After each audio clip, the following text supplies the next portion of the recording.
வணக்கம் சவுக்கு மீடியா நேயர்களே. இன்றைய அரசியல் அட்டையில் தமிழ்நாட்டில் நடந்த முக்கியமான அரசியல் மற்றும் சமூக நிகழ்வுகளை பற்றி விவாதிக்க இருக்கிறோம். வாருங்கள் சார். வணக்கம் சார். சார் வணக்கம் சார். வணக்கம் நிதிஷ். வணக்கம் மாலதி. சார், ஒரு மிகப்பெரிய துயரத்தை இன்னைக்கு எதிர்கொண்டிருக்கோம். இன்னைக்கு ப்ரோக்ராம் போடாமல் தவிர்த்திருந்திருக்கலாம். கண்டிப்பாக நிறைய பேர் உங்களுக்கு அட்வைஸ் பண்ணியிருப்பாங்க. ஆனாலும் இன்னைக்கு ப்ரோக்ராம் பண்ண வேண்டியதற்கான தேவை என்ன இருக்குது? எத்தனை இழப்புகளை சந்தித்தாலும் இந்த உலகத்தின் இயக்கம் யாருக்காகவும் நிற்கப் போவதில்லை.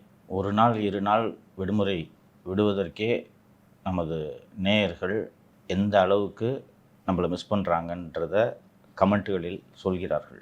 அதனால் நம்முடைய பிரச்சனைகள் நம்மளோடு, நாட்டின் பிரச்சனைகளை மக்களிடம் எடுத்து வைக்க வேண்டியது நமது கடமை. எத்தகைய சிக்கல் இருந்தாலும் நமது கடமையிலிருந்து நாம் தவறக்கூடாது.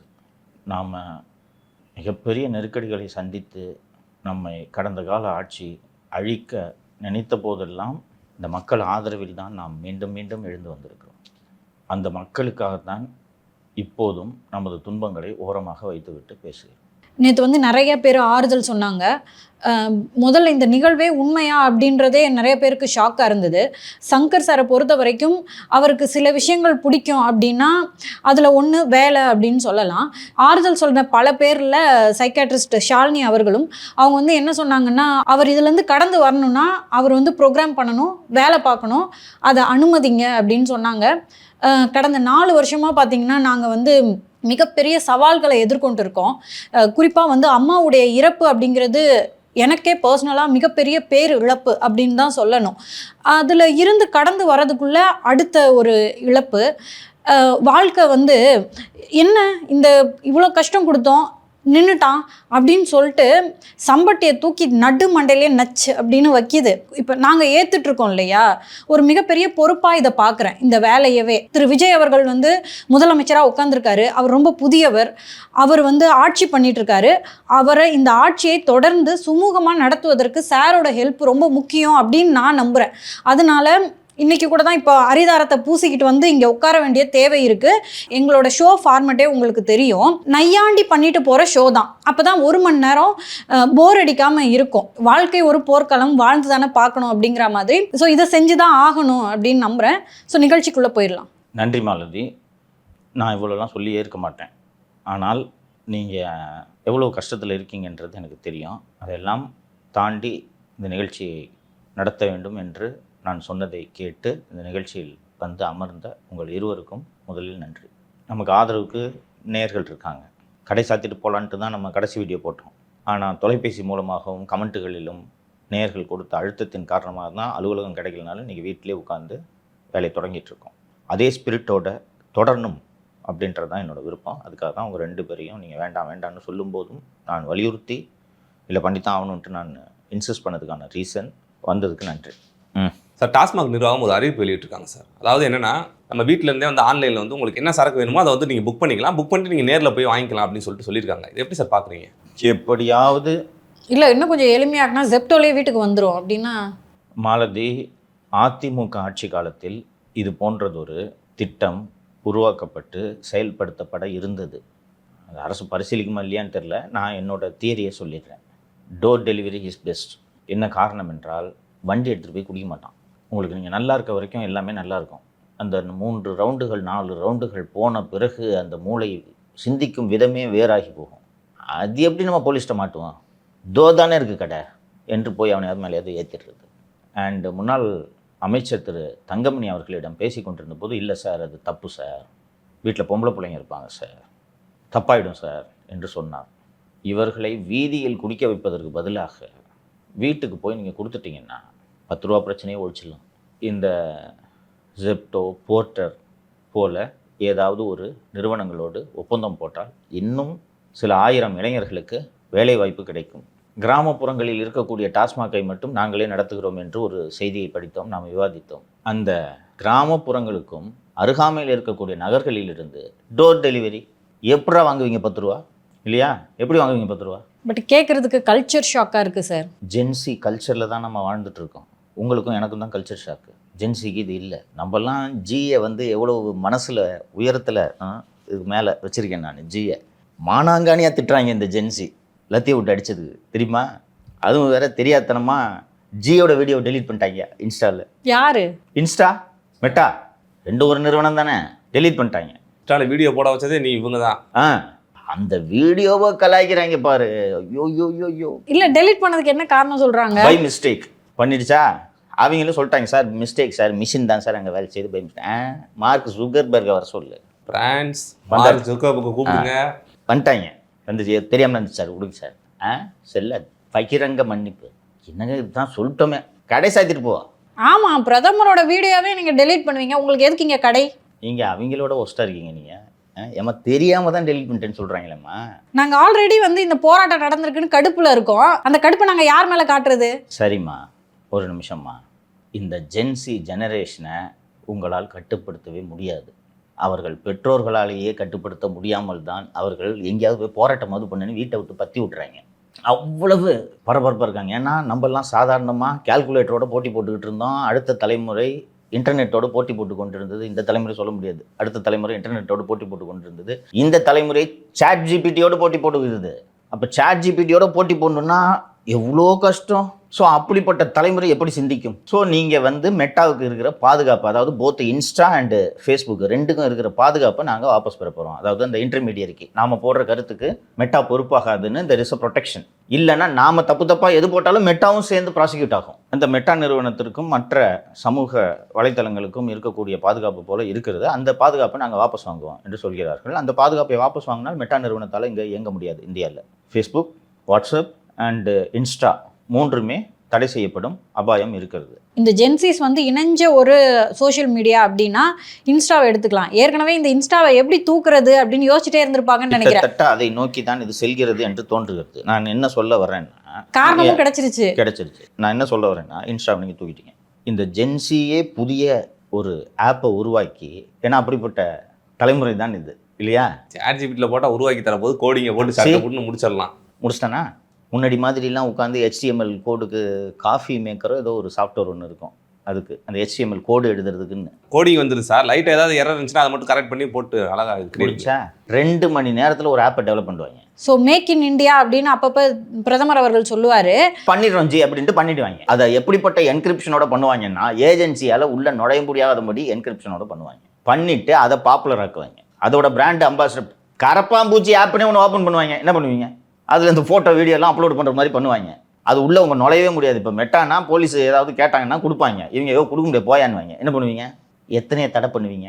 சமூக வலைத்தளங்களில் தான் எங்கேயோ பார்த்தேன், அந்த MeitY ministry of information and electronics and information technology அமைச்சகத்துக்கு அந்த மெட்டாவின் தலைமை நிர்வாகி வந்து மன்னிப்பு கேட்டுட்டு போகிறாரு. கார் போகிற பெரிய சொகுசு கார், இந்த டொயோட்டாவில் பஸ் மாதிரி ஒரு கார் ஒன்றும் இல்லை, வெல்ஃபேர் ஏதோ ஒன்று, அந்த காரில் தான் போகிறாங்கன்னு நினைக்கிறேன். அந்த கார் வெளியில் வரும்போது முழங்கால் வரைக்கும் தண்ணி தங்கி நிற்குது அந்த ஆஃபீஸ் வாசலில். அதில் ஒருத்தர் எழுதியிருந்தார், இவன் நினச்சிருப்பான் என்ற டே வாசலில் தண்ணி நிற்கிது, இதெல்லாம் சரி பண்ண மாட்டீங்க, உங்களுக்கு ஒரு வீடியோ டெல்டான்னு அவ்வளோ முக்கியமாக வெளிநாட்டிலேருந்து என்ன வர சொல்கிறீங்க, நல்லா நடத்துறீங்கடா நாட்டை என்று அவன் நினைத்து கொண்டே சென்றிருப்பான் அப்படின்ட்டு அவர் எழுதியிருந்தார். கரெக்டு தானே? அது 1000 பிரச்சனை இருக்குது இன்றைக்கி நாட்டில். அவன் வேலை இல்லைன்னு சொல்லிட்டு தான், எக்ஸாமை ஒழுங்காக நடத்த துப்பு இல்லைன்ட்டு தான் வந்து அவன் போராட்டமே பண்ணான் அந்த இளைஞன். அதெல்லாம் சரி பண்ணிட்டாலே இந்த கிளர்ச்சியெல்லாம் ஏற்படாது. எதுக்கு வருது? அதை சரி பண்ணுறதுக்கானா? எப்படி எங்கள் ஜி வீடியோவை நீ டெலிட் பண்ண? அது அந்த மிஷினே பார்த்து அந்த ஃப்ரெண்ட்ஸ் அதை பார்த்துட்டு, யோ உன் நல்லதுக்கு தான் பண்ணுறேன், நீ ஒரு வீடியோ போட்டேன்னா 3000 ரீல்ஸ் போடுறாங்க அதை கிண்டல் பண்ணி, வேணாம் இங்கிட்டு வராத. அது க்ளோஸ்அப்பில் பார்த்தா பயப்படுதுங்க சின்ன பிள்ளைங்க. அதில் நேற்று ஒரு பொண்ணு வீடியோ போட்டுருந்துச்சு. ஃப்ரெண்ட்ஸ்ன்னு ஆரம்பிக்காதீங்க, நீங்கள் எங்களுக்கு தாத்தா மாதிரி, நாங்கள் எப்படி உங்களுக்கு ஃப்ரெண்ட்ஸ் ஆக முடியும்? பச்சோன்னா சொல்லுங்க, இல்லை பேட்டான்னு சொல்லுங்க, இல்லை பேட்டின்னு சொல்லுங்க. முக ஸ்டாலின் அவர்கள் போயிட்டு அந்த சின்ன பையனை போயிட்டு சாப்பிட்றப்ப அப்பான்னு சொல்லலாம், தாத்தா மாதிரி இருந்துக்கிட்டு அப்பான்னு எப்படி கிட்டத்தட்ட இந்த அரசியல்வாதிகள் ஒன்று போல தான் சிந்திக்கிறார்கள் போல இருக்கு. அதனால அதை வேற சொல்றாங்க. ஸோ அவசியம் இல்லாமல் மெட்டாவை சீண்டி கொண்டிருக்கிறார்கள். மெட்டாவே இந்தியாவுக்குன்னு வேற ஒரு ப்ராடக்ட்டை டெவலப் பண்ணி கொடுத்துருவாங்க. அவங்க கோடஸை அனுப்பி அப்போ பண்ணுங்கப்பா அப்படின்னா முடிந்து போனது. சீனாவில் கூகுள் இல்லை தெரியும்ல, ஆனால் சீன மொழியில் இதை விட அத்தனை சீனர்களும் பயன்படுத்தக்கூடிய வகையில் தேடு பொறியை தயார் செய்து விட்டார்கள். வாட்ஸ்அப் போல் சேட்டை ஒன்று ரெடி பண்ணிட்டாங்க. எல்லாத்துக்கும் அவங்க பேரலாம் ரெடி பண்ணிட்டு இருக்காங்க. ஏஐ சாஃப்ட்வேரை உலகின் அதிகபட்ச விஞ்ஞான வளர்ச்சி பெற்ற நாடான அமெரிக்காவை விட வேகமாக பணியாற்றக்கூடிய ஏஐ செயலியை சீனா தொடர்ந்து தயாரித்து கொண்டிருக்கிறது. ஸோ அரசாங்கம் இந்த ஒரு வீடியோவுக்காக விபரீத விளையாட்டில் இறங்கி இருக்கிறது என்று தான் நான் புரிந்து கொள்கிறேன். முன்னாள் அமைச்சர் திரு தங்கமணியின் கருத்தோடு நான் முரண்படுகிறேன். கணிசமான அளவில் இது விபத்துகளை குறைக்கும் என்று நான் மனதார நம்புகிறேன். தம்பி நம்ம வீட்டை விட்டு போவோம், அங்கிட்ட ஒரு கடை இருக்குது ரைட்டா, ஈவினிங் தான் போயிருப்பியே, சாயங்காலம் 6 மணிக்கு. போயிருக்கேன். எத்தனை பைக்கடா நிற்குது? ஃபுல்லாக ரோட ஃபுல்லாக மறுசு நின்றுட்டு தான் இருக்குது. பைக் நிற்குதா? குடிக்க தானே போயிருக்கான் உள்ள, வேறு எதுக்கும் இல்லைல்ல. வெளியில் வந்து பைக்கை விட்டுட்டு ஆட்டோவில் போவேனா? சொல்லுங்கள். இன்னொன்று அந்த பாலத்திலே உட்காந்து குடிக்கிறாங்க சார். அந்த வழியில தான் பொண்ணுங்க போகிறாங்க, போதையில் ஏதாவது நடந்துச்சுன்னா. அந்த பைக்கை விட்டுட்டு அவனாவது எல்லாரும் ஆட்டோவில் போவாங்களா? எடுத்துகிட்டு தானே பஸ் போகிறான். அவங்ககிட்ட சம்பாரித்து அரசாங்கம் நடத்துறது இல்லாமல் அடுத்த 100 மீட்டரில் 5000 வச்சு பிடிச்சி 10,000 பைக்கையும் பிடுங்குறீங்க நீங்கள். இதற்கு பேர் மோசடியாக தோன்றவில்லையா உங்களுக்கு? So already there was a litigation in the Madras high court AIADMK ஆட்சி காலத்தில் என்று நான் நினைக்கிறேன். பெங்களூரில் இது செயல்படுத்தப்பட்டு விட்டதாக நான் நினைக்கிறேன். வேறு சில மாநிலங்களில் ஏற்கனவே அமலில் இருக்கிறது. வாங்கி குடிச்சிட்டு போட்டுமேன்றேன். இன்னொன்று, ஒன்ஸ் நீங்கள் வித்துட்டீங்கன்னா அதை எங்கே குடிக்கணும் அப்படின்றத நீங்கள் கட்டுப்படுத்த முடியாது. எடுத்துகிட்டு போய் வீட்டில் குடிக்கிறவங்களாவும் இருப்பாங்க. இன்னொன்று, அத்தனை பேரும் ஆன்லைனில் வாங்க போவது இல்லையே. நான் போய் ஃப்ரெண்ட்ஸோடு போய் மகிழ்ச்சியாக மது அருந்த போவேன் என்று ரெஸ்டோ பாருக்கு ஃபேமிலியோடு போகிறவங்க இருக்காங்க. அவங்கெல்லாம் போகிறாங்க. யாருக்கு தேவையோ அவங்க ஆர்டர் பண்ண போகிறாங்க. ஸோ இதற்காக இந்த பிக் பாஸ்கெட் போன்ற நிறுவனங்களோடு ஒப்பந்தங்களை செய்து கொள்ளலாம். இல்லை குற்றங்கள் பெருகும் என்றால் இப்போ குற்றங்கள் பெருகலையா? இப்போ தான் பெருகுது. குஷ்டு போதையில் ரோட்டில் ராவடி பண்ணுகிறான். உண்மையிலே மாலுதி, நீங்கள் நான் சொல்கிறத நம்ப மாட்டீங்க. இத்தனை நாள் திமுக விற்று கொண்டிருந்த அந்த மட்டரகமான மது வகைகளை நீக்கிவிட்டு தரமான மதுக்களை கொடுத்தாலே இந்த குடி அடிமைகளை நம்மால் மீட்க முடியும். Instant addiction. அந்த மாதிரியான கெமிக்கல் சும்மா மட்டமான சரக்குல இருக்குமா சார்? இந்த வீரா என்னப்பா எதனா பிராண்டு சொல்லு, லண்டன் கோஸ்ட் ஏதோ ஒன்று வரும், அதெல்லாம் சிலது.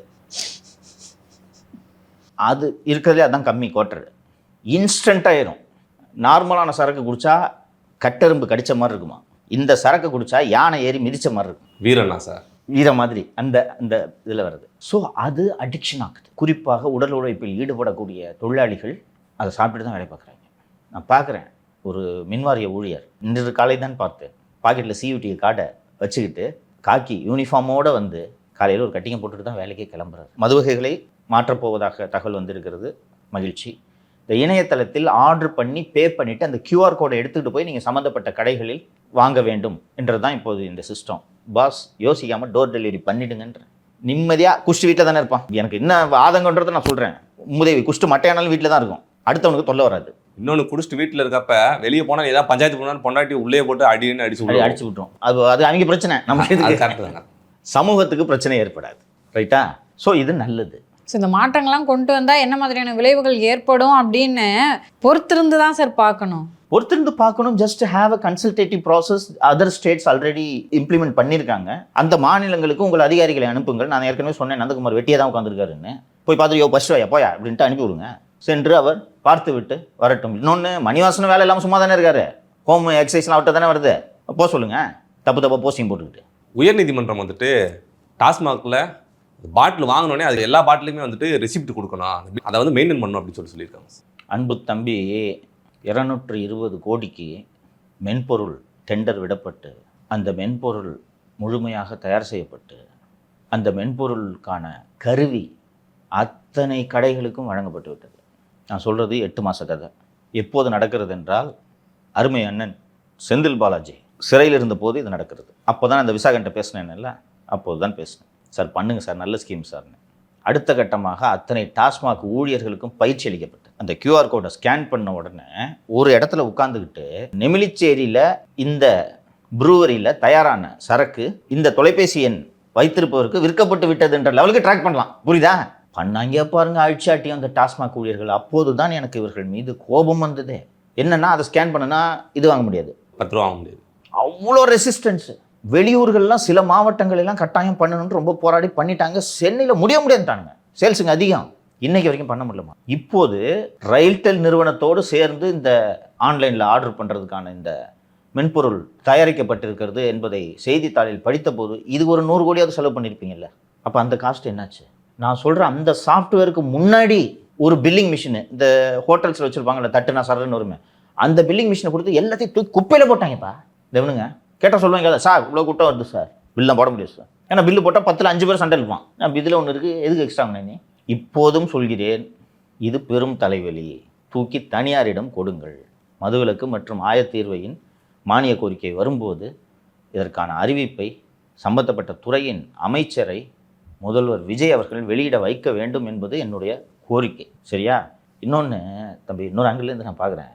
எனக்கு வீட்டுக்கு ஒருத்தர் வந்திருந்தார், ஒரு 4 பார் வச்சு நடத்துகிறாரு. டாஸ்மாக் சேல்ஸ்மேன் சூப்பர்வைசர்லாம் கோடீஸ்வரனாக இருக்காங்க. 4 மாடி 5 மாடி வீடு கட்டிகிட்டு இருக்காங்க. நம்மகிட்ட வந்து புலம்புறத பார்த்தோன்னா, சார் எங்களுக்கு கால் நோவு சார், கை நோவு சார், லிவர் நோவு சார்னு வேலு மாதிரியே புலம்புறாங்க. ஆனால் அவ்வளவு சம்பாத்தியம். மாதம் ஒரு ஆளுக்கு 3 லட்ச ரூபான்னு கணக்கு போடுங்க மாலதி. ஆனால் மது பிரியர்கள் கொடுக்குற காசு குறைஞ்சபட்சம் கவர்மெண்ட்டுக்கும் போகிறது இல்லை, இந்த தனிப்பட்ட நபர்கள் கிட்ட தான் போகுது. தனியாருக்கு ஏலத்தில் விட்டுட்டிங்கன்னா அவன் ஏலத்தொகை எங்கே அதிகமாக விற்கிற கடையில் ஏலத்துக்கு பெரிய அமௌண்ட்டை கொடுத்து எடுப்பான். அதுக்கப்புறம் அவன் என்ன விற்கிறான்னா அவன் தலையில்ட்டு எப்படியும் கவர்மெண்ட் சூப்பர்வைஸ் பண்ண போகுது இல்லையா, பரிசீலிப்பார்கள் என்று நம்புவோம். சார், நேற்று தாவேக்காவினுடைய நேற்று மட்டம் போட்ட மூத்த பத்திரிகையாளர் தான் பட்ஜெட்டை பற்றி பேசணும். பேசுங்க. நேற்று வரல, பேசுங்க. நான் பெருசா நியூஸ் படிக்கல சார், மோதிரம் கொடுத்துருக்காரு போல. ஓவராலாக பட்ஜெட்டு இன்று செய்தித்தாள்களில் பார்த்தேன். மிகவும் அதிசயிக்கத்தக்க வகையில் ஊடகங்கள் கொண்டாடும் பட்ஜெட்டாக இது அமைந்திருக்கிறது. எனக்கு இருக்கிறதுலே பிடிச்சது டைம்ஸ் ஆஃப் இந்தியாவில் வந்திருக்கக்கூடிய ஒரு ஸ்டோரி. பல ஸ்டோரிஸ் வந்திருக்கு. திரு விஜய் அவர்களோட கில்லி படத்தோட சீனை வச்சு அந்த பக்கம் விஜய் நம்மளை பார்க்குற மாதிரி இமேஜு, இந்த பக்கம் திரும்பி விஜயை பிடிக்கிறதுக்காக விஜய் ரைடு வர்றாரு இல்லையா, ரைடு தானே அது? ஆமாம் சார், ரைடு வர்றாரு. விஜய் பிடிக்கிறதுக்கு நிற்கிறவங்க வருவாய் பற்றாக்குறை, நிதி பற்றாக்குறை, கடன், இவங்கெல்லாம் நிற்கிறாங்க. ஸோ அந்த சீனை போட்டு விஜய் கோட்டை தொட்டுறாரு. அந்த இது போட்டுட்டு இறங்கிட்டா ஜெயிக்கணும் அப்படின்னு டைம்ஸ் ஆஃப் இந்தியாவில் எனக்கு பார்த்தோன்னே அவ்வளோ பிடிச்சிருந்துச்சு எனக்கு. ஸோ ஓவராலாகவே பெரும்பாலான விஷயங்களை ஊடகங்கள் பாராட்டுகின்றன, இண்டஸ்ட்ரியும் பாராட்டுது. அண்டு வழக்கம் போல கொத்தூஸ் கடன் வாங்கிவிட்டு, நாங்கள் கடன் வாங்குவதாக சொன்னீர்களே, நீங்கள் வாங்குகிறீர்களே என்று சொல்கிறார்கள்.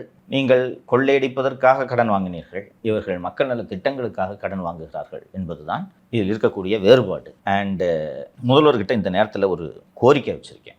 எவ்வளவோ சலுகைகளை பெண்களுக்கு பண்ணுறீங்க, உங்கள் கட்சியிலேயே இருக்கிற ஒருத்தவங்களுக்கு ஒரு சலுகை பண்ண மாட்டேங்கிறீங்கன்ற வருத்தம் எனக்கு உள்ளபடியே இருக்கிறது. என்ன சலுகை சார்? அந்த திருவிக்க எம்எல்ஏவுக்கு ஒரு ஆயா ஒன்று அப்பாயிண்ட் பண்ணி கொடுத்துருங்க. நாங்கள் கூட எங்கள் சேனல்லேருந்து அந்த ஆயாவுக்கு சம்பளம் பே பண்ணிடுறோம். எப்போ பாரு குழந்தைய தூக்கிட்டு போகிறதுன்றதெல்லாம் தாண்டி அசம்பிளிக்கும் பின்னாடி பால் போட்டி தூக்கிட்டு 2 பேர். அதனால் அந்த குழந்தையை பால் கொடுத்து வீட்டிலேயே தூங்க வைப்பதற்கு 1 அல்லது 2 ஆயாக்களை அரசு செலவிலேயே நியமியுங்கள் என்று இந்த பட்ஜெட் கோரிக்கையாக இதை வைத்துக்கொண்டு அடுத்த செய்திக்கு போகலாம். இவங்களும் திருவிக நகரை வந்து மேம்படுத்துறதுக்கான பணிகளை பார்ப்பாங்க. பாவம் குழந்தையே தூக்கிட்டு. ஏப்பா வேலைக்கு போகிற பெண்கள்லாம் எப்படி இருக்காங்க நீங்கள் சொல்லுங்கம்மா. பட் நிறைய இது மாதிரி வீடியோக்கள்லாம் ஃபாரின்ல வைரல் ஆகுது சார். அங்கே பேபி சிட்டர்ஸ் ரொம்ப காஸ்ட்லி உண்டா, அதனால தூக்கிட்டு சுற்றுறாங்க. பொலிட்டீஷியனால் கூட அஃபோர்டு பண்ண முடியாது, ரொம்ப காஸ்ட்லி. அவர்களுக்கு அந்த மினிமம் வேஜ்னு இருக்குல்ல, அந்த மினிமம் வேஜே ஏராளமாக இருக்கும். கல்லூரி படிக்கும் பெண்கள் ஆண்கள் எல்லாம் பேபி சிட்டர்ஸாக போகிறாங்க.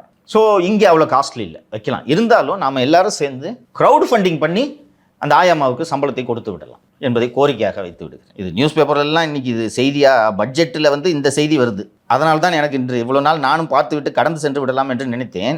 பட்ஜெட்டிலேயே வருவதை பார்க்கும்போது இது ஒரு தேவையில்லாத டிஸ்ட்ராக்ஷன் தானே சார். ஏன்னா கவர்மெண்ட் வந்து மக்களுக்கு என்ன பண்ணுறாங்க அப்படிங்கிறது தான் செய்தி ஆகணும். அதனால் இதை பட்ஜெட்டோடு சேர்த்த ஒரு கோரிக்கையாக அரசு பரிசீலிக்க வேண்டும். சார், நேற்று அதே பட்ஜெட்லேயே வந்துட்டு நேற்று நம்மளும் பேசியிருந்தோம். இந்த கூவமாறும் அப்புறம் அடையாறாத்தையும் வந்து க்ளீன் பண்ணி அதில் படகு சவாரி விட போகிறாங்க, குழந்தைகள்லாம் குளிக்கிற மாதிரி நடைபாதைகள்லாம் அமைக்கலாம் அப்படின்னு சொல்லிட்டுலாம் சொல்லியிருந்தாங்க. நீங்கள் வந்து அது சாத்தியமில்லைன்னு சொல்லியிருந்தீங்க. அது தொடர்பாக இன்றைக்கி தினமலரில் விரிவான செய்தி வந்துருக்கு சார். அந்த தினமலர் நியூஸ்லேயே கடைசி வரியில் அந்த மொத்த செய்தியின் சாரத்தையும் சொல்லிவிட்டது தினமலர். நல்லது நடந்தால் சரி ஹெட்லைன்னு. அடையாறு கூவம் ஆறுகளை மேம்படுத்த சிறப்பு திட்டம், ஆனந்த குளியல் போடலாம், படகு சவாரி செய்யலாம். 2வது லைன், பட்ஜெட்டில் மக்களுக்கு ஆசை காட்டியது அரசு. இதுதான் உண்மை, இந்த செய்தியோட சாரம். இல்லை, எனக்கு தெரிஞ்சு ஒவ்வொரு பட்ஜெட்லேயும் வந்து இதுக்கு ஒரு நிதி ஒதுக்குவாங்க, கடைசி வரைக்கும் க்ளீன் பண்ணாமல் அந்த நிதியை திருப்பி அனுப்பிச்சிருவாங்க. அந்த நிதி அந்த ஆற்றுலேயே போட்டுருவாங்க. என்னென்ன செலவாயிடுச்சு, அந்த ஆற்று சுற்றி மண்ணை மட்டும் போட்டு அவ்வளோதான், நிதி முடிஞ்சிச்சு. அதே அந்த செய்தியிலே போட்டிருக்கு சார். சுமார் அதிமுக திமுக ஆட்சி காலகட்டத்தில் மட்டும் 604.77 கோடி செலவு பண்ணிருக்காங்க. 600 கோடிமா, சின்ன அமௌண்ட்டா? கொஞ்சம் கூட சேஞ்சஸே இல்லையே சார். திருட வேண்டும் என்ற நோக்கத்துக்காக இவர்கள் நிதி ஒதுக்கி இருக்கிறார்கள் என்று நான் எண்ணவில்லை. சீரியஸாக இதை பண்ணலான்ட்டு ஒரு ambitious project. But it is not easy. செஞ்சால் அந்த கூவம் ஆற்று கரையிலேயே விஜய்க்கும் சுற்றுச்சூழல் அமைச்சருக்கும் நீர்வளத்துறை அமைச்சருக்கும் பொதுப்பணித்துறை அமைச்சருக்கும் சிலை வைக்கலாம். விஜய் சிலை பெருசாக வச்சுட்டு இவங்க மற்றவங்க சிலை சின்னதாக குட்டி சிலை வச்சிடலாம். வேணால் தேவைப்பட்டால் இதை நிறுத்துறேன்னு சொன்னீங்கன்னா திருவிக எம்எல்ஏக்கு குழந்தையோடையே ஒரு சிலை வச்சிடுறாங்க.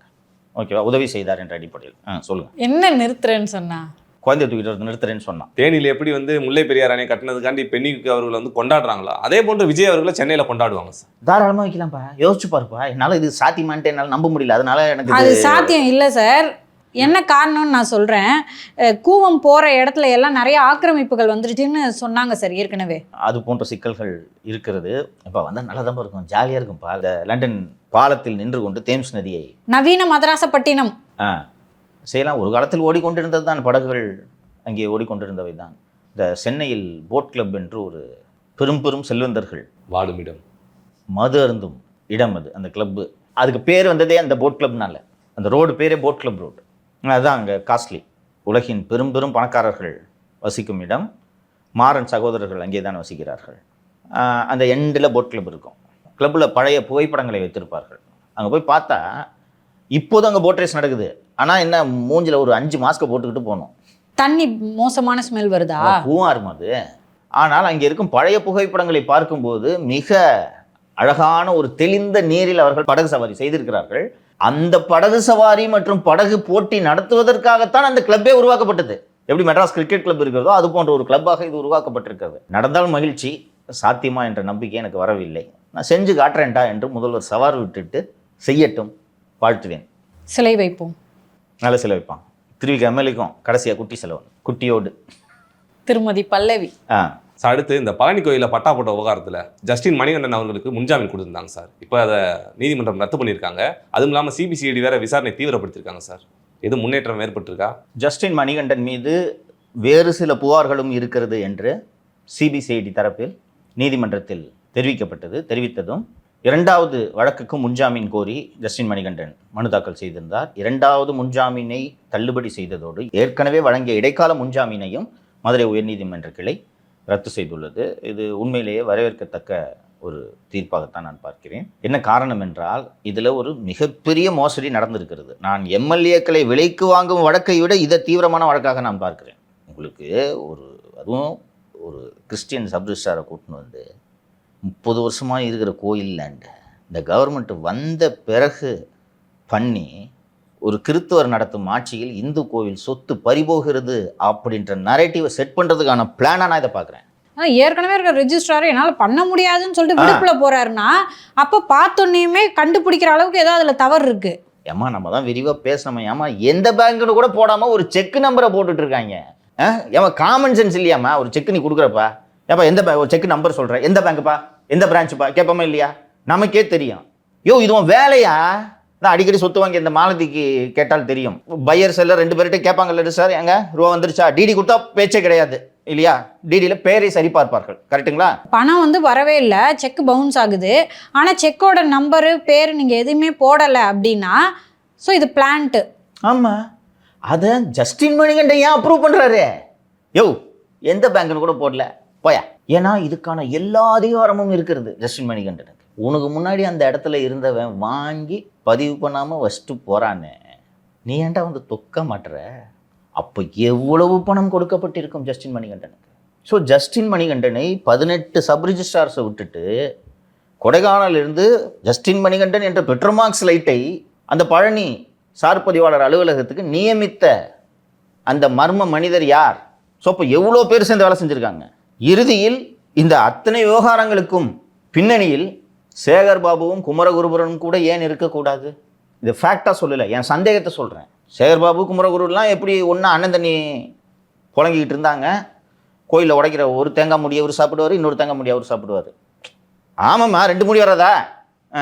இந்தாண்ணே நீ கொஞ்சம் எடுத்துக்கிறேன், இல்லை நான் தேங்காய் சட்னி வச்சுக்கிறேண்ணே, நீ இப்படியே சாப்பிடுங்க. இல்லை, குமரகுருபரன் அவர்கள்லாம் சேகர் பாபு அவர்கிட்ட இருக்க அந்த தேங்காய் மூடி பாதியும் பிடிங்கிடுவார் சார். அப்படிப்பட்ட ஆள் தான். பட் அண்ணன் உஷாரு. நைட்டு ஃபோன் பண்ணி கேட்டால் அதில் திட்டார். பகுதியா குளத்தூர் தண்டராஜ் ஆடியோ கேட்டியா? கேட்டிருக்கியா? கேட்டேன். என்ன அதனால் வச்சுக்க மாட்டேன், புரியுதா? ஸோ அந்த அடிப்படையில் இதை மிக மிக தீவிரமாக இந்த அரசு விசாரிக்க வேண்டும். எனக்கு உண்மையிலே சீரியஸ்லி சொல்கிறேன், எம்எல்ஏ போச்சிங்கை விட பெரிய கான்ஸ்பிரசியாக நான் இதை பார்க்கிறேன். சார், தாவேக்கா எம்எல்ஏக்கள் வாங்கப்பட்டாங்க, குதிரை பேரம் நடந்துச்சு அப்படின்ற நியூஸ் எல்லாம் நம்ம பார்த்தோம். அந்த வழக்குக்கு தடை கொடுத்துருக்காங்க சார். ப்ளஸ் திரு செந்தில் பாலாஜி அவர்களுக்கு ரிலீஃப் கொடுத்துருக்காங்க. என்ன ரிலீஃப் சார் கொடுத்துருக்கு நீதிமன்றம்? நான் மீண்டும் மீண்டும் நமது நிகழ்ச்சியில் சொல்லிக்கொண்டே இருக்கிறேன், சட்டத்தின் முன் அனைவரும் சமம். அப்படின்னு ஸ்கூலில் மாரல் சயின்ஸில் சொல்லி கொடுத்துருப்பாங்க. ஆமாம்மா, அது சொல்லுவாங்க. ஆனால் அப்படி இல்லை. சினிமாலாம் காட்டுவாங்க, பார்த்துருக்கியா? தராசை பிடித்து கொண்டு கண்ணில் கருப்பு துணி கட்டி கொண்டு நீதி தேவதை இருப்பாள். ஏன் கருப்பு துணி கட்டியிருக்கந்தம்மா? அதாவது பாகுபாடு பார்க்க மாட்டாங்க. மெட்ராஸ் இவங்களுக்கு கண்ணை மூடிக்கொண்டு எல்லாருக்கும் ஒரே தீர்ப்பு தராங்கண்ணா. யார் இருக்கிறார் என்பதை பார்க்காமல் காதுகள் மூலமாக இரு தரப்பின் வாதங்களை கேட்டு அந்த நீதி தராசில் எடை போட வேண்டும். ஆனால் இங்கே கண்ணை கட்டி கொண்டு விசாரணைகள் நடப்பது இல்லை அல்லவா? ஃபஸ்ட் இந்த கேஸில் முன்ஜாமீனை கொடுத்துடக்கூடாது. ஒரு கவர்மெண்ட்டை கவுக்கிறதுக்கு இந்த இளையராஜா அளித்த புகாரின் பேரில் திருநாவுக்கரசு உள்ளிட்ட பலர் கைது செய்யப்படுகிறார்கள். அவர்கள் அத்தனை பேரின் வாக்குமூலமும் இன்னொன்று சிம்பிள் விஷயம், இவ்வளோ கோடி புடங்குது. அந்த போன திருநாவுக்கரசுக்கிட்ட இவ்வளோ காசு இருக்கா? 15 MLA பேசியிருக்கீங்க, 10 பேர் வாங்கிட்டான், சொல்ல மாட்டேங்கிறான். அப்போது 2 ரூபா அட்வான்ஸ் கொடுத்தாச்சு எல்லாருக்கும். 2 ரூபா அட்வான்ஸ் 10 பேருக்குனால 20 கோடி ஆச்சா? இந்த 20 கோடியை கொடுக்கக்கூடிய நிலையில் இப்போது கைது செய்யப்பட்ட ஒருவராவது இருக்கிறாரா? மூலானூர் கார்த்தி யாரோட ஆளுன்றது ஊருக்கே தெரியும். அப்போது இந்த செந்தில் பாலாஜி மற்றும் அவரது சகோதரரை கஸ்டடியில் தானே வச்சு விசாரிக்கணும் போலீஸ். ஆனால் அவர்களுக்கு ஜாமீனை கொடுத்து காலை மாலை 2 வேளை கையெழுத்திடுங்கள் என்று உயர்நீதிமன்றம் உத்தரவிடுகிறது. கையெழுத்து போட ஆரம்பிச்சதே 10 நாள் கழிச்சு தான் போட ஆரம்பிச்சாங்க. ஞாபகம் இருக்கா? கேட்டால் ப்ரொசீஜர் முடியலன்னு சொல்லிட்டு. இல்லை, ஆர்டர்ஸ் வரதுக்கு லேட் ஆயிருக்கும்னு நினைக்கிறேன். ஏமா நம்மளுக்கு தானமா கண்டிஷன் கையெழுத்து போட்டுருவாங்க, இன்னும் லேட் ஆகும். ஆர்டர்லாம் வந்துருச்சு சார், சூரிட்டி நிப்பாட்டல வேணுக்குன்னு பண்றீங்க. அதிகபட்சம் ஒரு 5 நாள் கையெழுத்து போட்டுருப்பாங்களா? அவ்வளோதான் சார் போட்டுருப்போம். இதுல 2 நாள் என்ன விஜிலன்ஸ் கேஸ்ல தேடுறாங்கன்னு ஆப்சென்ட். நேற்று இந்த சட்டப்பேரவைக்கு போறேன்னு சொல்லிட்டு ஆப்சென்ட். ஸோ இந்த மாதிரி ஒரு சூழ்நிலையில் சரி, செந்தில் பாலாஜி அசம்பிளிக்கு போறாருப்பா, நான் ஒத்துக்கிறேன்ப்பா. அசோக் எதுக்கு ரிலாக்ஸ் பண்ணீங்க? ஜோடியாக தான் போவாங்களா? அப்போ நமக்கும் ஜாமீன் கேட்க வேண்டும் என்றால் பேரை அசோக் குமார் செந்தில் பாலாஜி என்று மாற்றி வைத்துக் கொள்ளலாமா? நீ எத்தனை நாள் கண்டிஷன் எழுதி போட்ட? 55 நாள் போட்டேன் சார். இதான் நிலைமை. வக்கீலே சொல்றாங்க, இல்லை ப்ரோ 2 வீக்ஸ் போடுங்க, அப்போதான் ரிலாக்ஸ் பண்ணுவாங்க. நான் 45 நாள் போட்டேன். நான் அது உடனே பண்ண மாட்டாங்க சார். டெய்லி போடுறத இப்போ காலை மாலை 2 வேளை போட்டுட்டு இருந்தாங்களா? இதை எப்படி மாடிஃபை பண்ணுவாங்கன்னா காலை மட்டும் போடுங்க, வீக்லி ஒன்ஸ் போடுங்க. இவங்களுக்கு மட்டும் ஃபுல்லி ரிலாக்ஸ்டு. அதுவும் எம்எல்ஏ எம்பிக்குன்னு தனியாக ஒரு நீதிமன்றத்தை வைத்திருக்கிறீர்கள். அந்த நீதிமன்றத்திற்கு செல்லும் திமுக அரசியல்வாதிகள் அத்தனை பேருக்கும் ரிலீஃப் கிடைக்கிறது. வேலுவை அரெஸ்ட் பண்ணக்கூடாது, செந்தில் பாலாஜி அரெஸ்ட் பண்ணக்கூடாது, உதயநிதியை இன்று இரவே விடுவிக்க வேண்டும். பெட்டிஷனே ஃபைல் பண்ணாம விசாரிக்க அனுமதிக்குது நீதிமன்றம். சாமானியர்களுக்கு கொடுக்குறீங்களா இந்த சலுகையை? நான் எல்லாருக்கும் கொடுங்கன்னு தான் சொல்றேன், நான் இதை தப்புன்னே சொல்லல. எல்லாருக்கும் கொடுங்க சார் இந்த கன்செஷனை. எல்லாருக்கும் மனைவி மக்கள் இருக்கிறார்கள், எல்லாருக்கும் உடம்புல நோவு இருக்கு. அந்த மாதிரி போய் மென்ஷன் பண்ணும்போது ஆன்டிசிபேட்டரி பெயில் பெண்டிங்கா இருக்கும் போதே அரெஸ்ட் பண்ணிட்டா, இப்ப சொன்னீங்கல்ல உதயநிதிக்கு அரெஸ்ட் பண்ணிட்டாலும் ஜாமீன் கொடுக்க இந்த நீதிமன்றத்திற்கு அதிகாரம் இருக்கிறது என்று சொன்னீர்களோ, அந்த அதிகாரத்தை அனைவருக்கும் பயன்படுத்துங்கள் என்றுதான் சொல்கிறோம். எங்களையும் மனுஷங்களா பாருங்கன்றோம். அது பரத்தனையில சார் அம்மா இருந்ததுக்கு போனாங்களா, பெயில் கேன்சலேஷன் சொல்லிட்டு போனாங்க சார் கோர்ட்டுக்கு. அதையும் கோர்ட்டு விசாரிக்கிறாங்க சார். ஒரு நாள் கையெழுத்து போடல, நான் ஜெயிலில் இருக்கேன், பரத் கண்டிஷன் சைன் பண்ணிருக்கான். பாட்டி இறந்துட்டாங்கன்றதுக்காக போயிட்டு அங்கே வர்றான். எல்லாம் எவ்வளோ நாள் கையெழுத்து போட்டுட்டு இருந்தாங்க. அதுவும் எங்கெங்க கண்டிஷனு? சைதாப்பேட்டையில் ஒரு கண்டிஷனு, ஆதம்பாக்கம் ஸ்டேஷனில் ஒரு கண்டிஷனு, நான் மீனம்பாக்கம் ஸ்டேஷனில் ஒரு கண்டிஷனு, காலையில் ஈவினிங் கண்டிஷன். பொய் கேஸ்னு அப்பட்டமாக தெரிகிறது. இந்த சிறுவனை எதற்காக நீதிமன்றம் வதைக்க வேண்டும்? இதோடு சேர்த்து ஒரு முக்கியமான விஷயத்தையும் பேச வேண்டும் என்று நினைக்கிறேன். 1/7/2026 அன்று டைரக்டர் ஜெனரல் ஆஃப் போலீஸ் அவர்கள் அலுவலகத்தில் இருக்கக்கூடிய பொது தகவல் அதிகாரிக்கு ஒரு ஆர்டி அப்ளிகேஷன் அனுப்பினேன். என்னவென்றால், எனக்கே என் மேலே எத்தனை கேஸ் இருக்குன்னு தெரியல. 60 கேஸுன்னு நான் நினச்சிக்கிட்டு இருந்தேன். 75 தாண்டுனார் அன்றைக்கி ஒரு இன்ஸ்பெக்டர். என்னென்னா, நான் தலைமறைவாக இருந்த காலத்தில் தேர்தல் அறிவிக்கை வந்த பிறகு தான் சமூக வலைத்தளங்களில் இயங்க தொடங்குகிறேன். வந்த பிறகு அருண் மாற்றப்படும் வரை நான் போட்ட ஒவ்வொரு ட்வீட்டுக்கும் ஒரு எஃப்ஐஆர் விழுந்திருக்கு. எனக்கு எக்ஸில் இருந்து மெயில் வந்துக்கிட்டே இருக்கும், போலீஸ் இதை கேட்டுக்கிறாங்க, அதை கேட்டுக்கிறாங்க, உங்கள் அக்கௌண்ட்டை சஸ்பெண்ட் பண்ண சொல்கிறாங்கன்ட்டு. நான் அந்த லெட்டரை எடுத்து போடுவேன். டே, உங்களுக்கு வேறு வேலைட்டியே இல்லையாடா, என்னடா பண்ணுறீங்க அப்படின்ட்டு அப்போதே போட்டு சென்னை காவல்துறையை டேக் செய்வேன். ஸோ அதனால் 75 கேஸு எத்தனைன்னு தெரில ஆக்சுவலி. இது அத்தனை விவரங்களும் டிஜிபி அலுவலகத்தில் இருக்கிறது. டிஜிபியின் கீழ் பணியாற்றக்கூடிய மாநில குற்ற ஆவண காப்பகத்தில் இது இருக்கிறது. நேற்று 3/8/2026 அன்று சென்னை மாநில குற்ற ஆவண காப்பகத்தின் மோடஸ் ஆபரண்டி பியூரோவின் டிஎஸ்பி ஹரி என்பவரும் அங்கே பணியாற்றக்கூடிய கூடுதல் எஸ்பி சரவணன் என்பவரும் ஒரு கடிதத்தை அனுப்பியிருக்கிறார்கள்.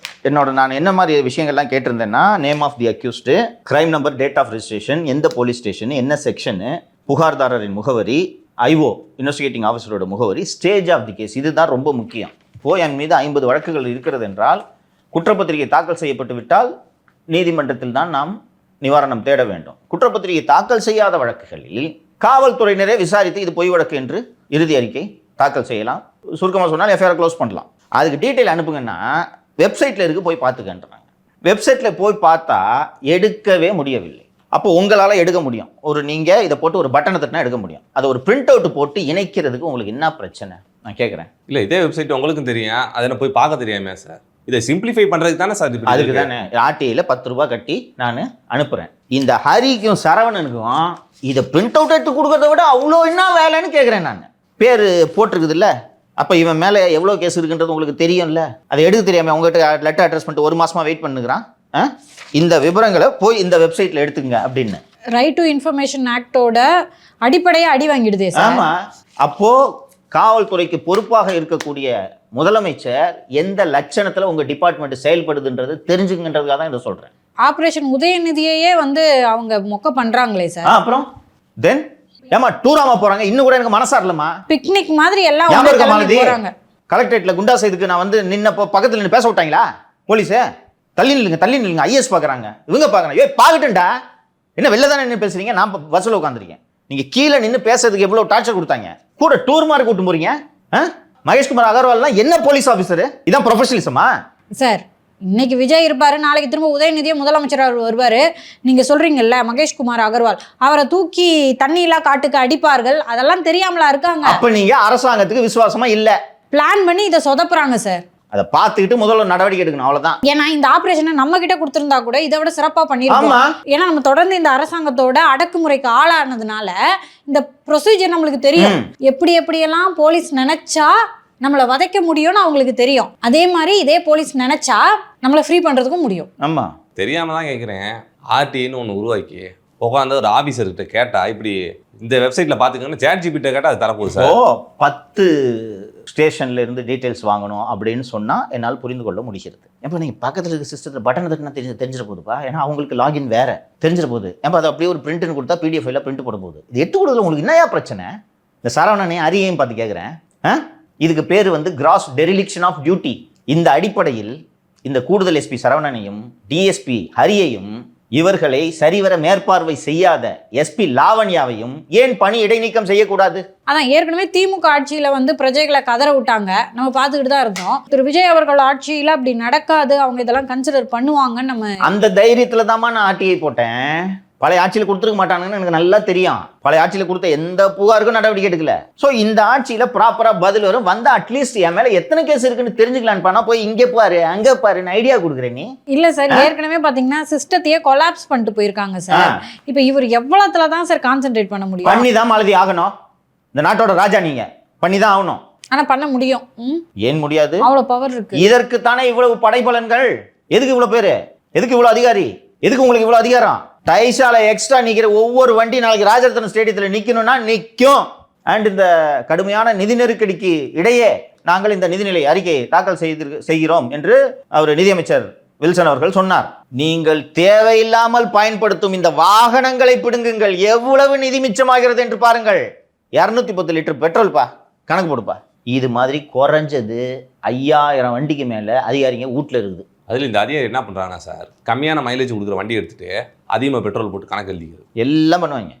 நீங்கள் இதை மட்டும் பண்ணீங்கன்னா எவ்வளோ சேவிங்ஸ்ன்றதை முதலமைச்சர் ஊகித்து கொள்ளலாம், கணக்கு போட்டு கொள்ளலாம். உங்களோட நிதி நெருக்கடிக்காக தான் இந்த சஜஷனை சொல்கிறேன். ரொம்ப உன்னதமான நோக்கத்தில் இந்த பட்ஜெட் எல்லாம் போட்டிருக்கீங்க. ஸோ அதையும் செய்யுங்கள்.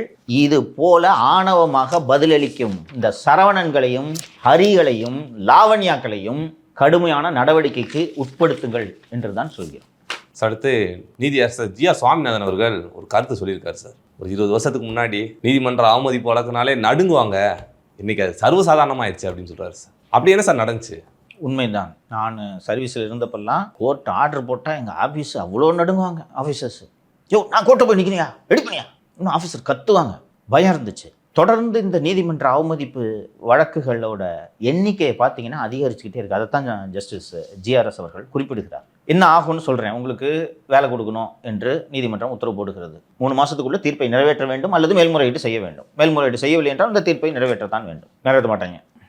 6 மாதம் கழித்து நீங்கள் கோர்ட்டில் நீதிமன்ற அவமதிப்பு வழக்கு தாக்கல் செய்வீர்கள். அந்த வழக்கு தாக்கல் செய்து விசாரணைக்கு வருகிறது அல்லவா, வரும்போது அரசு வழக்கறிஞர் வந்து சார் அவங்களுக்கு நியமனம் கொடுத்தாகிவிட்டது அப்படின்னோட அந்த ஜட்ஜி கொடுத்தாச்சா, ரைட் க்ளோஸ்ட் என்று க்ளோஸ் பண்ணுவாங்க. இங்கே வேறு மாநிலத்திலிருந்து மாறுதலாகி இங்கே வந்த நீதிபதி திரு பட்டு தேவானந்த் என்று ஒருவர் இருந்தார். அவர் தான் நிறைய கண்டெம்ப்ட் க்ளோஸ் பண்ணி விட்டார். ஆனால் அவருடைய நீதிமன்றத்தில் இல்லை சார் ஆர்டர் நாங்கள் கொடுத்துட்டோம்னாலும் பரவாயில்ல அதிகாரி அவர் சொல்லுன்றோம் வந்து 2 கொட்டு கொட்டுறது. ஏன்பா கோர்ட்டு ஆர்டர் போடுது நீ பாட்டு உட்காந்துருக்க இல்லைங்க இப்போ பண்ணுற இப்போ பண்ணுறது உடைய கண்டெப்ட் ஃபைல் பண்ண பிறகு பண்ண அப்போ ஏன் பண்ணல அப்படின்னு கேட்டு பண்ணுவார். அப்போது அதிகாரிகள்லாம் கொஞ்சம் பயந்துகிட்டு இருந்தாங்க. அதுக்கு பிறகு சார் ஹைகோர்ட் இப்படி உத்தரவு போட்டும் விடு. அதை சுட்டி காட்டி திரு ஜிஆர்எஸ் அவர்கள் என்ன சொல்கிறார் என்றால் இதுவும் ஒரு கால்நடை பராமரிப்பு துறையில் சம்பந்தமான ஏதோ ஒரு வழக்கு போல இருக்கு, மாறுதல் டிரான்ஸ்ஃபர் தொடர்பான ட்ரான்ஸ்ஃபர் போட சொல்லியிருக்காங்க, உங்க வந்து போடலை அப்படின்னு சொல்லிட்டு மறுபடியும். ஸோ 2 அதிகாரிகள் ஐஏஎஸ் ஆஃபீஸர்ஸ் 2 பேரும் நீதிமன்றத்தில் ஆஜராக வேண்டும் என்று உத்தரவிட்டு விட்டார். சரியா? இப்படி தொடர்ந்து இந்த அதிகாரிகளையோ வாயா நேரன்ட்டு கூப்பிட்டா தானாக வேலை நடக்கும். ஒரு சிஸ்டம் எக்ஸிக்யூட்டிவ் ஜுடிஷியரி லெஜிஸ்லேச்சர்னு ஒரு சிஸ்டம் இருக்குன்னா 3ம் ஒன்றுக்கொன்று காம்ப்ளிமெண்ட்டாக வேலை செய்து மக்களுக்கு நன்மை செய்ய வேண்டும்ன்றது தான் இதோட நோக்கம். அதுக்கு தான் இந்த சிஸ்டம். அப்போ இந்த ஒரு சிஸ்டம், இந்த உச்சபட்ச அதிகாரத்தை கொண்ட ஒரு சிஸ்டம் ஒரு உத்தரவு போடுது, அது இந்த அதிகாரிங்க மதிக்காமல் இருந்தால் இன்னொன்று ஒரு டிரான்ஸ்ஃபர் தானே போட சொன்னாங்க, அதை போட்டு தொலைஞ்சு தான் உங்களுக்கு என்ன கேடு நான் கேட்குறேன். அது என்ன தெரியுமா, நீ போய் கோர்ட்டில் வாங்கிட்டு வந்தால் போட்டுருவோமா, அப்போ ஒபே பண்ண மாட்டேன் பகுதியா. இதுதான் நான் டிரான்ஸ்ஃபர் ஆர்டர் போடுறேன். ஒரு சாதாரண கிளர்க்கு, ஒரு சாதாரண டாக்டரு போய் கோர்ட்டில் ஸ்டே வாங்கிட்டு வந்துட்டான், வாங்கிட்டு வந்து போட்டுருவேன். இதில் என்ன தெரியுமா சார் நடந்திருக்கு, ஒரு இடத்துல வேலை பார்த்துருக்காரு, 1 மாதத்துல ட்ரான்ஸ்ஃபர் பண்ணி விட்டாங்க, அதை ஸ்டாப் பண்ண சொல்லி கோர்ட்டுக்கு போயிருக்காரு, கோர்ட்லேயும் ஸ்டாப் பண்ணிட்டாங்க, அதை அவர் மாற்றுறதுக்கு விட மாட்டாங்க. அதான் ஈகோ தெரியுதா அந்த அதிகாரி. நீ அங்கே போய் வாங்கிட்டு வந்துட்டேன்னா மாற்றிடுவோமா, மாற்ற மாட்டேன் என்ன பண்ணுவேன். ஸோ இதை கண்டிக்க வேண்டும் என்கிற புரியுதா, அதைத்தான் ஒரு ஜஸ்ட் ஜிஆர்எஸ் மென்ஷன் பண்ணுறான்னு நினைக்கிறேன். சார் அடுத்ததா ஆம்ஸ்ட்ராங் கேஸில் விசாரித்த ஸ்பெஷல் டீம் அதிகாரிகள் எல்லாத்தையுமே வந்து விசாரிக்க ஆரம்பிச்சிருக்காங்க சார், என்ன சார் காரணம்? திரு அமல்ராஜ் அவர்களுக்கு நன்றி. இப்படித்தான் ஒரு சீசன்டு போலீஸ் ஆஃபீஸர் வேலை செய்ய வேண்டும். அந்த கேஸில் உங்களுக்கு ஞாபகம் இருக்கும், ஒரு புலனாய்வு அதிகாரிக்கு உதவியாக 20 புலனாய்வு அதிகாரிகள் அந்த கேஸில். ஞாபகம் இருக்கா? படித்தேன் அன்றைக்கி பேர்லாம் ஞாபகம் இருக்கா? படிச்சு அதை பிரித்து கொடுத்துட்டாங்க. யார்? டாக்டர் விஜயகுமார். ஏப்பா நீ இந்த அக்யூஸ்டை விசாரி, நீ இந்த அக்யூஸ்டை விசாரி என்று. அண்ட் அந்த ஆம்ஸ்ட்ராங் கொலையில் இந்த டீம்கள் எல்லாம் நியமிக்கப்பட்டது அந்த வழக்கின் உண்மை குற்றவாளிகள் கண்டுபிடிக்கப்படக்கூடாது என்பதற்காகத்தான். அதுவும் அந்த ரவுடிகளுக்கு புரியும் மொழியில் பேசும் அந்த அதிகாரி சைஸானவனை பார்த்து தேர்ந்தெடுத்து தான் இங்கே போட்டிருக்கார். சரியா?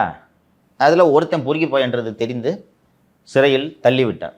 ஸோ இதோட முடிஞ்சிருச்சுன்னு நம்ம நினைக்கும் போது இதுதான் ஒரு சீசன்டு போலீஸ் ஆஃபீஸருக்கு எப்படி செயல்பட வேண்டும் என்பதுக்கு இது உதாரணம். இவன் சேட்டை விசாரிச்சிருக்கான், சேட்டுக்கிட்ட இப்படி பண்ணுறான். ஒரு அதிகாரி சுட முடியாதுன்னு சொன்னப்போ நான் சுடுறேன்னு ஒருத்தன் முன்னாடி வர்றானே, இப்போ அவன் இப்படிப்பட்ட கேடு கெட்டவனாக அவன் இருப்பான். அப்போ அவனையும் விசாரிக்க வேண்டும். அதுதானே புகாரி. மற்றவர்களையும் சரவணன் கோயம்பேடு ஏசி ஒருத்தர் இருந்தார், இது போல 10-15 இன்ஸ்பெக்டர் இருக்காங்க, அவ்வளவு பேரையும் விசாரித்தால் நீங்கள் எத்தனை பேரை பிடித்து உலுக்கி பணம் வாங்கினீர்கள், வாங்கி கொண்டிருக்கிறீர்கள் என்பதை கண்டறிய வேண்டும்ன்றதுக்காக எல்லாரையும் ஃபாலோஇன் பண்ணுங்க என்று அமல்ராஜ் அவர்கள் உத்தரவு போட்டிருக்கிறார். அதே போல் அமல்ராஜ் அவர்களிடமும் ஒரு கோரிக்கை. எங்களை எத்தனையோ ஆய்வாளர்கள் கைது செய்தார்கள், அவர்கள் மீதெல்லாம் எங்களுக்கு பெரிய அளவில் வருத்தம் இல்லை, ப்ரொஃபஷனலாக நடந்துக்குவாங்க. எனக்கு வருத்தம் தான் சார், இந்த அகஸ்டின் அவர்லாம் என்னை அடிச்சு வரேன். ஓகே சார், வரேன். உன் லிஸ்ட்டு உங்கள் வரைக்கும் இருக்குது. சரி ஓகே ஓகே. என்ன மதுரையிலிருந்து கைது செய்து ஆப்ரஹாம் என்ற இன்ஸ்பெக்டர் அழைத்து வந்தார். ரொம்ப பண்பாக நடந்துக்குவார். இன்னொன்று அவங்க எல்லாருக்குமே தெரியும், நான் அந்த தப்பிச்சு ஓடுற கைது கிடையாது நான், ரைட்டா? போய் இருக்கிறதுல பெஸ்ட் ஹோட்டல்ஸில் உட்காந்து என்ன சாப்பிட்றீங்களா ஆர்டர் பண்ணுங்க சார் என்று வாங்கி தருவாங்க. ஃப்ரெண்ட்லியாக பேசிட்டு தான் வருவோம், நியூஸ் பேப்பர் கேட்டால் வாங்கி தருவாங்க. அவரும் போய் உடக்கு தான் போட்டார். ஆனால் எனக்கு அவர் மீதெல்லாம் வருத்தம் இல்லை. ஓகேவா? ப்ரொஃபஷனலாக நடந்துக்கிட்டார், போட சொல்கிறாங்க போடுறாரு, அவ்வளோதான். தேர் இன்ஸ் த மேட்டர். இன்றைக்கும் நான் நீதிமன்றத்தில் அவரை பார்த்தால் சார் நல்லா இருக்கீங்களா என்று சிரித்தபடி கை கொடுத்து கொண்டு என்னால் பழக முடியும். இந்த துரை ரவிக்குமார், முகேஷ் ஜெயக்குமார், சேட்டு, அகஸ்டின் இவனுங்களுக்கு நினப்பு, இவனுங்க அத்தனை பேருமே அருணின் மனைவியாக தங்களை உணர்ந்து கொண்டார்கள். புருஷன் ஏதாவது சொல்லிட்டானா பொண்டாட்டிக்கு எப்படி கோவம் வரும், அந்த கோவத்தோடு தான் வழக்கை அணுகினார். அதுவும் இந்த முகேஷ் ஜெயக்குமார்லாம் இருக்கான்னு காதலி அருண் அவருக்கு. ஸோ இவர்களை பற்றியும் விசாரணை நடத்த வேண்டும் என்பதை சென்னை மாநகர ஆணையர் திரு அமல்ராஜ் அவர்களுக்கு கோரிக்கையாக வைக்கிறேன். திரு மகேஷ்குமார் அகர்வாலுக்கு ஒரு கோரிக்கை. நீங்கள் எல்லாம் கூட்டாளிகளோ என்ற சந்தேகம் எனக்கு வருகிறது. அருணை லஞ்ச ஒழிப்புத்துறை இயக்குநராக போட்டுட்டாங்க. எனக்கு முகேஷ் ஜெயக்குமார் என்ற பெட்ரோல் மார்க்ஸ் லைட் தான் வேண்டும் என்று அருண் உங்களுக்கு கடிதம் எழுதுகிறார். மீனம்பாக்கம் உதவி ஆணையராக இருந்து மாமூல் வாங்கி கொண்டிருக்கும் ஒரு நபர் 10 பைசா வராத லஞ்ச ஒழிப்புத்துறைக்கு செல்ல விருப்பமாக இருப்பாரா? அங்கே மசாஜ் சென்டரு, ஸ்பா, இதுக்கெல்லாம் அவரும் அடிக்கடி போயிட்டு வருவார், காசும் வசூல் பண்ணுவார். முகேஷ் ஜெயக்குமார் வசூல் பண்ணி மேலேயும் கொடுப்பாரு. அப்படிப்பட்ட ஆள் தான் எனக்கு விஜிலன்ஸுக்கு வேணும்னு சொன்னால் மகேஷ்குமார் அகர்வால் ஏன் அந்த ஆணையை பிறப்பிக்கிறார்? உதவி பண்ணுறீங்களா அருணுக்கு? சார் போன ஆட்சியிலயும் பவர்ஃபுல்லான இடத்துல இருந்தாரு, இந்த ஆட்சியிலயும் வந்து டிவிஎஸ்சியோட டிஜிபியா உட்கார்றாரு அப்படின்னா எதுக்கு அவர்கிட்ட நம்ம பகச்சுக்கணும்னு நினைச்சிருக்கலாம் சார். அப்போ நீங்க எதுக்கு உங்களுக்கு HOPF போடணும்? ராத்தோட போட்டுருக்கலாமே. அரசுக்கு விசுவாசமா இருங்க, மக்களுக்கு விசுவாசமா இருங்க, அருணுக்கு விசுவாசமா இருக்காதீங்க. அரசுக்கு கெட்ட பேரை ஏற்படுத்தாம பாத்துக்குங்க.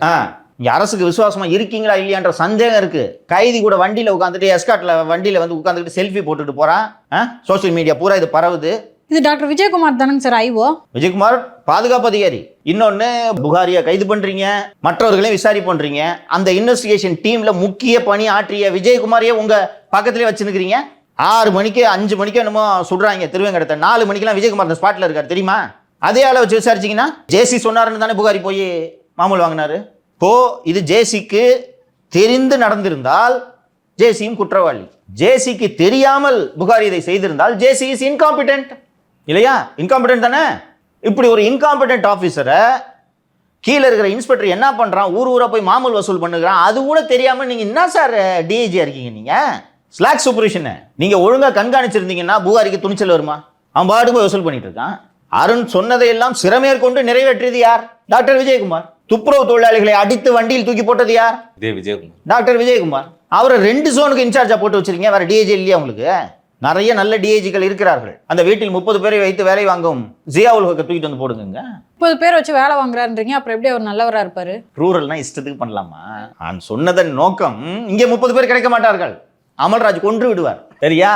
சோ இது போன்ற விவகாரங்களிலும் முதல்வர் அவர்கள் தலைமைச் செயலரோடும் உளவுத்துறை ஐஜியோடும் ஜானவனை சும்மா கூட வச்சுக்கோங்க. ஓகே, அவர் கொடுக்குற ஐடியாவை ஏற்றுக்காதீங்க. ஏன்னா அவர் கொடுக்குற லிஸ்ட்டு எல்லாமே கலை கொடுக்குற லிஸ்ட்டு, துட்டு வாங்கி கொடுக்குற லிஸ்ட்டு. அதை புரிந்து கொள்ளுங்கள். ஸோ ஒரு இன்டெலிஜென்ஸ் ஐஜியை வச்சுக்கோங்க கூட, எஸ்எஸ்பி சண்முகத்தை வச்சுக்கோங்க கூட, விசாரித்து கரெக்டாக அவங்களுக்குலாம் தெரியும். ஐயோ இவன் தட்டு போய இவனுங்க அத்தடி வச்சுக்கோங்க. வச்சுக்கிட்டு போஸ்டிங் போடுங்க. ஃபஸ்ட்டு சென்னையில் அருணிடம் வேலை செய்து கொண்டிருந்த, அருணுக்கு நெருக்கமாக இருந்த அத்தனை கருப்பு ஆடுகளையும் களையிடுங்கள்.